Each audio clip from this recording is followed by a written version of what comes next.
पारादीपर विभिन्न स्थान में पालन होईछि 76तम साधारणतंत्र दिवस। स्कूल कॉलेज सहित विभिन्न व्यावसायिक प्रतिष्ठान सरकारी कार्यालय समेत विभिन्न शिल्प संस्थार मध्य बेस धूमधाम रे पालन करा जायछि। पारादीप बंदर तरफ गोपबंधु स्टाडियम ठारे आयोजित साधारणतंत्र दिवस अवसर में पताका उत्तोलन करिसेंति बंदर अध्यक्ष पीएल हरानाथ। सेहीपरि पारादीप पोर्ट मजदूर संघरे श्रमिक नेता प्रकाश त्रिपाठी, पारादीप पोर्ट बणिक संघ कार्यालय सभापति क्षीरोद स्वाई, पारादीप कांग्रेस तरफ विधायक प्रार्थी निरंजन नायक पताका उत्तोलन करथिले। पारादीप इफ्को टाउनशिप रे आयोजित साधारणतंत्र दिवस समारोह रे पताका उत्तोलन करथिले इफ्को यूनिट हेड पीके महापात्र।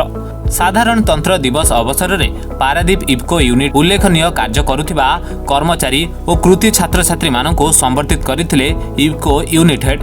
मो आपण समस्त को आज दिन गणतंत्र दिवस शुभेच्छा दौची।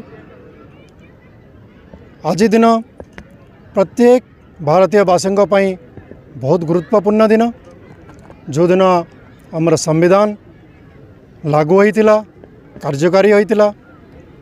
भारत स्वाधीनता पाइबा परे जदि ये संविधान लागू होई न थांता ताले हमर सस्टेनेबिलिटी रही न थांता, हम सस्टेन कर पारि न थांते। कहीं एते बड़ देश को बिना नियम कानून रे हम चली पारिबानी। तो या पई जहार भी योगदान अछि हमर डॉक्टर राजेंद्र प्रसाद जे को एडवाइस करथिले भीमराव अंबेडकर साहब को यही संविधान बनैया पई और से संविधान बनई 2.5 वर्ष समय नहीं करी मुझे बहुत धन्यवाद देवी, कृतज्ञता ज्ञापन करी। भारत यही जो उन्नति ही चली से इफ्कोर योगदान बहुत अच्छी। आमर सम्मानीय मैनेजिंग डायरेक्टर डॉक्टर यूएस अवस्थींकर बहुत योगदान अच्छी। से भारतर जो फूड सिक्योरिटी को एनश्योर करुछंती, जेमती केबे खाइबार असुविधा क्या हेबनी। से आज देखो आपण मैंने देखुंती नैनो फर्टिलाइजर की इन्वेंट करिछंती। तांको आज बहुत बड़ा सम्मान मिली फर्टिलाइजर मैन ऑफ इंडिया। आउ आईसीआर भी ये भी मिली कि आ बहुत बड़ा जो रोचाइल्ड अवार्ड सेटा भी मिली, जोटा कि से द्वितीय भारतीय। इफ्को भारतर उन्नति पाई प्रतिपदरे चेष्टा करी आछि। और आमर जो पारादीप यूनिट जोड़ा गोटे सिक यूनिट थिला ताकू इफ्को अधिग्रहण करी आज देखंतु या को एते बड़ नेशनल एसेट रे कन्वर्ट करी, जो थिरे हमें 60% डीएपी डिमांड भारतर आमे पूरण करि पारुछु।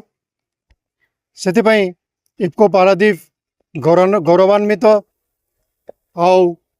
आज या को आउ आग को उत्तरोत्तर उन्नति करने आम प्रतिज्ञाबद्ध।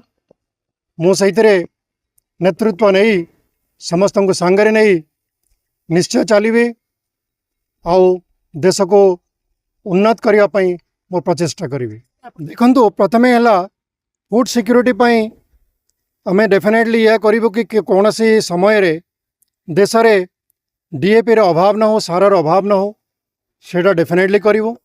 दुई रे कन्वेंशनल फर्टिलाइजर को बाद दे आमे नैनो फर्टिलाइजर को आग को नेबो, जो थे कि देशर उन्नति हेब, आमर कृषक भाईंकर उन्नति हेब, आमर पर्यावरण उन्नति हेब, समस्तंकर उन्नति हेब। ताको आमे लागू करिया पई चेष्टा करिछु। आ एथिरे मु आमर सब प्रेस रिपोर्टर भाई को भी अनुरोध करी, तांकर अवदान बहुत गुरुत्वपूर्ण। आपण माने चाहिए नैनो फर्टिलाइजर को आमे बहुत आगू नहीं पारिबा। पारादीप प्रशांत कुमार स्वाई रिपोर्ट, रिपोर्टर्स टुडे।